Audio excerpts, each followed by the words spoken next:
de billets d'avion. Je vais à Miami, ça me coûte le même prix, mais la distance pour Miami est le double. Expliquez-moi. Je vais partout en Europe, je paye le tiers. Je vais au Proche-Orient, cela me coûte le même prix, mais hôtel inclus pour 15 jours. Non, pour le vol... Il a raison. Non, mais pour le vol, nous avons dit, le vol, il y a des solutions. Elles existent. C'est vrai qu'en août, elles seront quand même plus chères, mais elles existent. Et puis, Miami, en été, ce n'est pas la saison haute. La saison haute à Miami, c'est l'hiver. Donc, j'ai vécu aux États-Unis, je le sais. Donc, voilà l'explication. C'est une des explications. Mais il y a autre chose. Il faut se rappeler qu'aussi, nous sommes un très petit pays. Vous avez dit l'infrastructure, mais ce n'est pas seulement l'infrastructure. C'est aussi le fait que nous sommes un tout petit pays.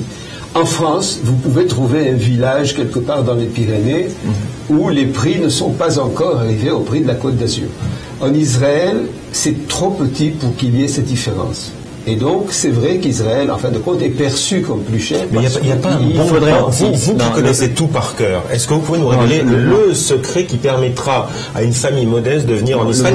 Peut-être pas à Jérusalem, peut-être pas dans le meilleur hôtel de Tel Aviv, mais est-ce que dans le Negev ou en Galilée, on peut proposer, vous pouvez pas au mois d'août. Pas au mois d'août. D'abord, le mois de juillet, ça peut être un mois très, très attractif pour une famille de France qui est en vacances. Les prix des billets, quand vous parlez de 600 € au mois d'août, au mois de juillet, on parle de 400 €. Les hôtels, on peut aussi... il y a encore des billets à 400 € sur le marché? Bien sûr, oui, dans le mois de juillet. Ok.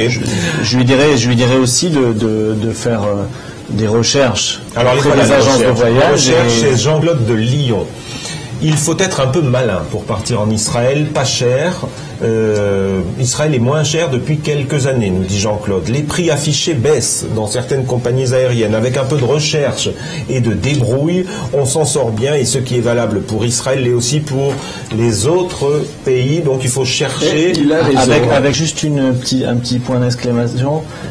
Il est important que les personnes fassent des vérifications avec les compagnies aériennes avec lesquelles elles voyagent, leur crédibilité, les agences aussi de voyage avec lesquelles elles vont acheter leur. Et c'est valable pour tous les autres pays dans le monde aussi, pas seulement pour Israël. Tout à fait. Il y a des jugements qui se font actuellement en France avec Expedia. J'ai vu récemment sur les télés concernant des gens qui ont fait des réservations par Internet et qui s'avèrent ça c'est une des je vous en ai parlé avant, je vous l'ai dit personnellement que vous êtes pourpassé par les agences de voyage sérieuses. Oui. Personnellement, oui, et je continue à le faire.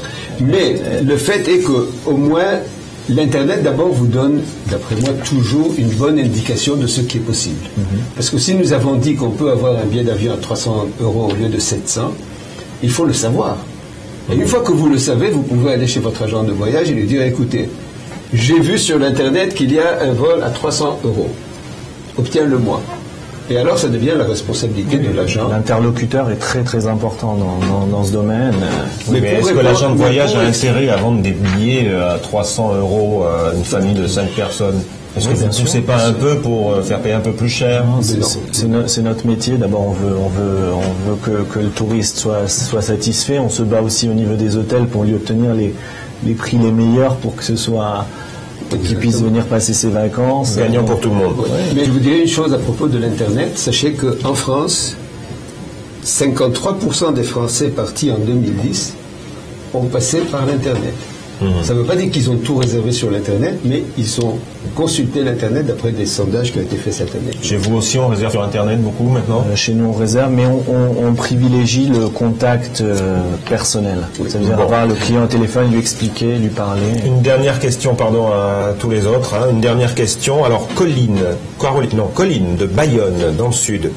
Je ne suis pas juive, dit-elle d'emblée, mais il faut être très motivé pour accepter d'arriver 3 heures à l'avance en pleine nuit à Roissy. Oui, c'est tout l'aspect sécuritaire maintenant. Subir 1h30 d'interrogatoire sur le sol français. On m'a demandé de montrer le contenu de mon compte bancaire sur Internet. De quel droit, dit-elle? De laisser regarder le contenu de mon téléphone portable, de donner le nom de l'entreprise où je travaille et de devoir le prouver, d'avoir un feu roulant de questions stupides sur où on va, qui on verra, quand, comment, pourquoi. Pire que la police soviétique dans les années 70. Est-ce que cela doit être comme cela à chaque fois? La sécurité, oui, bien sûr, mais est-ce encore de la sécurité? Et n'est-ce pas, pose-t-elle, demande-t-elle, un moyen de faire fuir les touristes? Pardonnez-moi, Colline, on a souri parce que nous, on vit en Israël, on est confronté à ça toute la journée, donc on n'y fait même plus attention. Mais pour un touriste français qui découvre ça pour la première fois. Je suis très content qu'elle ait posé cette question aujourd'hui et pas il y a 10 ans. Parce qu'il y a 10 ans, quand le problème m'était posé, j'avais un problème. Je devais expliquer qu'Israël doit se défendre, etc., etc., etc. De nos jours, franchement, c'est une question qui n'a aucun sens parce que dans le vol pour New York, c'est pareil. Je suis allé d'Italie, je suis retourné d'Italie, on m'a fait enlever mes chaussures. Encore, moi je suis relativement jeune, mais il y avait des personnes vraiment handicapées qui n'avaient même pas où s'asseoir pour enlever leurs chaussures. On m'a fait jeter mes bouteilles d'eau, on m'a fait jeter mes médicaments. Donc, franchement, le monde entier aujourd'hui, à cause du terrorisme, à cause de ces personnes qui essayent de bouleverser le monde, partout, ce n'est pas facile de prendre un avion. Au contraire, je vous dirais qu'après l'attentat à New York, j'avais, moi, en tant que représentant de l'Office de tourisme israélien à Paris, pas seulement moi, mais tous les représentants de touristes étrangers, nous avions des vols gratuits sur Air France à l'intérieur de la France pour nous permettre de faire notre travail le mieux possible.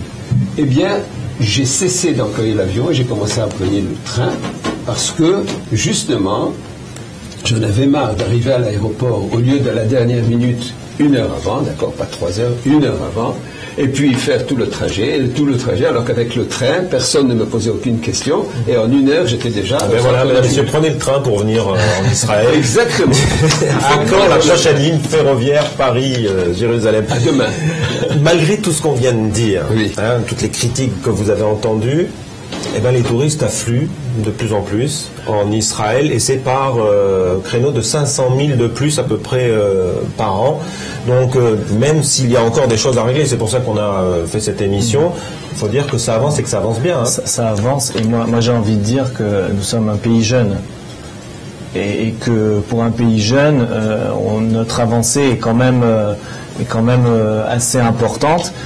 Comparé à d'autres pays. On fait partie de l'OCDE, on se développe d'un point de vue économique, notre croissance est enviée. Donc il faut progresser dans le service, dans les infrastructures, il y a beaucoup de choses dans les prix. En allant dans cette direction, je suis très heureux de pouvoir dire à tous nos futurs touristes en Israël que nous n'employons plus les chameaux comme moyen de locomotion. Donc, mais par contre, c'est payant si on veut monter sur un chameau maintenant. Hein, ça fait partie de la carte postale. Merci, Romy Harley, Haïk, d'être passé nous voir. Voilà, c'était un avant-goût des vacances. On va arriver à combien de millions cette année de visiteurs en Israël? J'espère qu'on va gratter les 4 millions et peut-être y arriver. Voilà, vous viendrez à la fin de la saison nous dire comment ça s'est passé. Merci à tous les deux, merci à vous de nous avoir suivis. On vous souhaite un très très bon week-end. Rendez-vous lundi sur Guisen TV.